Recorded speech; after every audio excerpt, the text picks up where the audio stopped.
സഹോദരന്റെ നീതിക്ക് വേണ്ടി സെക്രട്ടേറിയറ്റിന് മുമ്പിൽ 8 വർഷത്തോളം സമരമിരുന്ന ശ്രീജിത്ത് എന്ന ചെറുപ്പക്കാരനെ നാം ആരും മറന്നു കാണില്ല. ഇപ്പോൾ ആ സമരത്തിൻ്റെ മറ്റൊരു ഘട്ടത്തിലേക്ക് ശ്രീജിത്ത് എത്തിയിരിക്കുകയാണ്. തൻ്റെ സഹോദരൻ്റെ നീതിക്ക് വേണ്ടി ഡൽഹിയിലേക്ക് ഉൾപ്പെടെ കാൽനടയായി നടത്തുന്ന ആ ഒരു സമരത്തിൻ്റെ തുടർച്ചയെന്നോളം ഇപ്പോഴും സമരപഥത്തിൽ തന്നെയാണ് ശ്രീജിത്ത് ഇപ്പോഴുള്ളത്. ഇപ്പോൾ ശ്രീജിത്ത് നമുക്കൊപ്പം ചേരുന്നു. സഹോദരന് ഇപ്പോഴും നീതി കിട്ടിയിട്ടില്ല. സമരം ഏത് നിലയിലാണ്? ഇത് അതിഭീകരമായ ഒരു കൊലപാതകമാണ്. പോലീസ് രഹസ്യമായിട്ട് കസ്റ്റഡിയിലെടുത്തു, അതിഭീകരമായിട്ട് ടോർച്ചർ ചെയ്ത് പിന്നെ കൊലപ്പെടുത്തുന്നു. ഈ കൊലപ്പെടുത്തുക, ആ സംഭവത്തെ കൊലപാതകവുമായി ബന്ധപ്പെട്ട കാര്യങ്ങളെ മറയ്ക്കുക എന്നുള്ള രീതിയിൽ ഗവൺമെൻറ്റുമായി ബന്ധപ്പെട്ട മറ്റു പലരും ഈ സംഭവത്തിൽ പ്രതികളായിട്ട് വരുന്നുണ്ട്. അപ്പോൾ ഈ സംഭവത്തിൻ്റെ പുറകിൽ നമ്മൾ വരുന്ന സമയത്ത് ഇവർ പല അന്വേഷണങ്ങളും പറഞ്ഞു കേട്ടോ.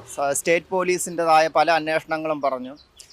അതിനു മുമ്പ് തന്നെ പിന്നെ ഒരു ജുഡീഷ്യറി അന്വേഷണം നടത്തി, ഒരു ഹൈക്കോടതി റിട്ടയർഡ് ജഡ്ജി, ഒരു കമ്മീഷൻ അന്വേഷണം നടത്തി. അതിൻ്റെ റിപ്പോർട്ട് 2016 ഗവൺമെൻറ്റിൽ കൊടുക്കുന്നു. ആ റിപ്പോർട്ടിൻ്റെ അടിസ്ഥാനത്തിലുള്ള 5 പോലീസുകാരെയൊക്കെ പ്രതി ചേർത്തുകൊണ്ടാണ് റിപ്പോർട്ട് കൊടുക്കുന്നത്. പിന്നെ ആ റിപ്പോർട്ടിൻ്റെ പോലീസുകാർ മനഃപൂർവ്വം നടത്തിയ കൊലപാതകമാണ് എന്നൊക്കെ പറഞ്ഞുകൊണ്ട് റിപ്പോർട്ട് കൊടുക്കുന്നു. ആ റിപ്പോർട്ടിൻ്റെ അടിസ്ഥാനത്തിൽ നേരായ അന്വേഷണം നടത്താനോ മറ്റോ കാര്യങ്ങൾ ചെയ്യാൻ അന്ന് DGP ആയിരുന്ന ലോക്നാഥ് ബെഹ്റയാണ്. അപ്പോൾ അവരൊന്നും സംസ്ഥാന പോലീസും തയ്യാറായില്ല. പിന്നെ ഞാൻ അവിടെ സമരമായിട്ട് ഇങ്ങനെ കിടക്കുന്ന സമയത്ത് വലിയ പൊതുജനങ്ങളുടെ വലിയ സപ്പോർട്ടുണ്ടായി. വലിയ 10,000-കണക്കിന് ആളുകൾ സപ്പോർട്ട് ചെയ്ത ഒരു സംഭവമാണ്. ഞാനിപ്പോൾ ഒറ്റയ്ക്ക് ഇങ്ങനെ നടക്കുന്നത്. 10,000-കണക്കിന് ആളുകൾ ഇടപെടുക, വലിയ ജനശ്രദ്ധ ഉണ്ടാവുക, 10,000-കണക്കിന് ആളുകൾ സപ്പോർട്ട് ചെയ്ത ഒരു സംഭവമാണിത്. അങ്ങനെ CBI ഏറ്റെടുത്തതായിട്ടൊക്കെ പറഞ്ഞു. പിന്നെ CBI നേരായ കുറേ നാൾ CBI അന്വേഷണം എന്ന് പറഞ്ഞ് മുന്നോട്ട് പോയെങ്കിലും നേരായ അന്വേഷണം ഉണ്ടായില്ല. അതുകൂടാതെ ഏറ്റവും അവസാനം ഈ ക്രൈമുമായി ബന്ധപ്പെട്ടവർക്ക് ഈ ഗവൺമെൻറ് പ്രൊമോഷൻ കൊടുത്തു കേട്ടോ. ഈ കേസ് 5 പോലീസുകാരെ പ്രതി ചേർത്തുകൊണ്ട് റിപ്പോർട്ട് കൊടുത്തു. എന്നിട്ട് ഈ ക്രൈമുമായി ബന്ധപ്പെട്ടവർക്ക് ഇവർ പ്രൊമോഷൻ കൊടുത്തു. എന്നിട്ട് ഞാൻ ഈ സംഭവത്തിൽ നിന്ന് പിന്മാറാത്തത് കൊണ്ട് ഏറ്റവും അവസാനം ഇവർ വേറെ ആളുകളെ വിട്ട് പല രീതിയിൽ നമ്മളെ ഉപദ്രവിച്ചുകൊണ്ടിരുന്നു കേട്ടോ. നമ്മളെ പാതിരാത്രികളിൽ പ്രത്യേകിച്ച് അവിടെ സെക്രട്ടേറിയറ്റിൻ്റെ ആ ഭാഗത്ത്, തിരുവനന്തപുരം സെക്രട്ടേറിയറ്റിൻ്റെ സ്റ്റാച്യൂവിൽ ആരുമില്ലാത്ത സമയങ്ങളിൽ വന്ന് നമ്മളെ ഭയങ്കരമായ രീതിയിൽ ഉപദ്രവിക്കുക. ഇത് പോലീസുകാർ ചെയ്യുന്ന അവിടെയുള്ള പോലീസുകാർ, കൺട്രോൾമെൻറ്റ് സ്റ്റേഷൻ, പോലീസുകാർ അവരുടെ കസ്റ്റഡിയിലുള്ള സ്ഥിരം കേസിലെ പ്രതികളെയൊക്കെ ഉപയോഗിച്ചുകൊണ്ടാണ് നമ്മളെ ടോർച്ചർ ചെയ്യുന്നത്. ഈ സമരം തുടങ്ങിയിരുന്ന സമയത്ത് LDF സർക്കാരായിരുന്നു ഭരണത്തിലുണ്ടായത്. ഇപ്പോൾ സർക്കാർ മാറി. അപ്പം പുതിയ സർക്കാരിനോട് ആരെങ്കിലും ഈ സംഭവം നടക്കുന്നതും നമ്മുടെ കഴിഞ്ഞ ഉമ്മൻചാണ്ടി സാറിൻ്റെ ഭരണത്തിൻ്റെ അവസാനമാണ് നമ്മുടെ സഹോദരൻ്റെ ഈ സംഭവം നടക്കുന്നത്.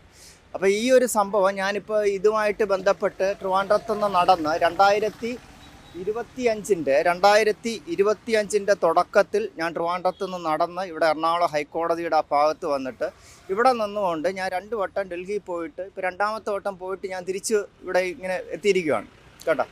അപ്പോൾ ഇതിനകത്തൊരു സംഭവം എന്ന് പറഞ്ഞാൽ ഇവരുടെ ഉപദ്രവം സഹിക്കാൻ പറ്റാത്ത ഒരു സാഹചര്യത്തിലാണ് നമ്മൾ എന്ത് ചെയ്യണമെന്ന് അറിഞ്ഞുകൂടാ.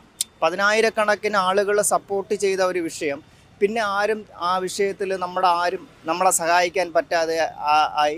ഈ ഒരു CBI അന്വേഷണം പറഞ്ഞു.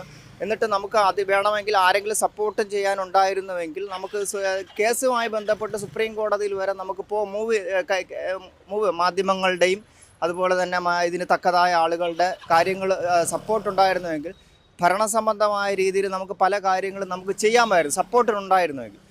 അപ്പോൾ ഇതിനകത്ത് ഞാൻ അവിടെ നിന്ന് തിരിച്ച് വന്നതേ ഉള്ളൂ. ഇപ്പം ഇവർ ഭരണത്തിൽ വന്നിട്ട് ഇപ്പോൾ ഏതാണ്ട് 2 മാസം ആവുന്നല്ലോ. ഞാനിപ്പം കേരളത്തിലോട്ട് വന്നിട്ട് ഇപ്പോൾ അവിടെ നിന്ന് കുറച്ച് ദിവസമേ ആയുള്ളൂ. ഇപ്പോൾ അവിടെ നിന്ന് ഡൽഹി തിരിച്ച് നടന്ന് ഇങ്ങനെ പതുക്കെ ഇവിടെ എത്തിയത് 10 വർഷത്തോളം ആവുന്നു. അപ്പോൾ സഹോദരന് ഏതെങ്കിലും തരത്തിൽ നീതി കിട്ടുമെന്ന് ഉറച്ചു വിശ്വസിക്കുന്നു? നീതിക്ക് വേണ്ടി നമുക്ക് നിയമപരമായിട്ട് നമുക്ക് പല കാര്യങ്ങളും ചെയ്യാം. ഇനി അടുത്ത കേസ് സുപ്രീം കോടതിയിലോട്ട് നമുക്ക് മൂവ് ചെയ്യാം. അപ്പോൾ ഇതിൽ കുറ്റം ചെയ്തിരിക്കുന്നത്, ഒരു കുറ്റകൃത്യം നടന്നു കഴിഞ്ഞാൽ അത് കോടതിയിലേക്ക് വേണ്ടുന്ന കാര്യങ്ങൾ ചെയ്തു കൊടുക്കേണ്ട സംസ്ഥാന ഭരണവുമായി ബന്ധപ്പെട്ടവരാണ് ഇവിടെ ഈ കേസിലെ പ്രതികളായിട്ട് വരുന്നത്.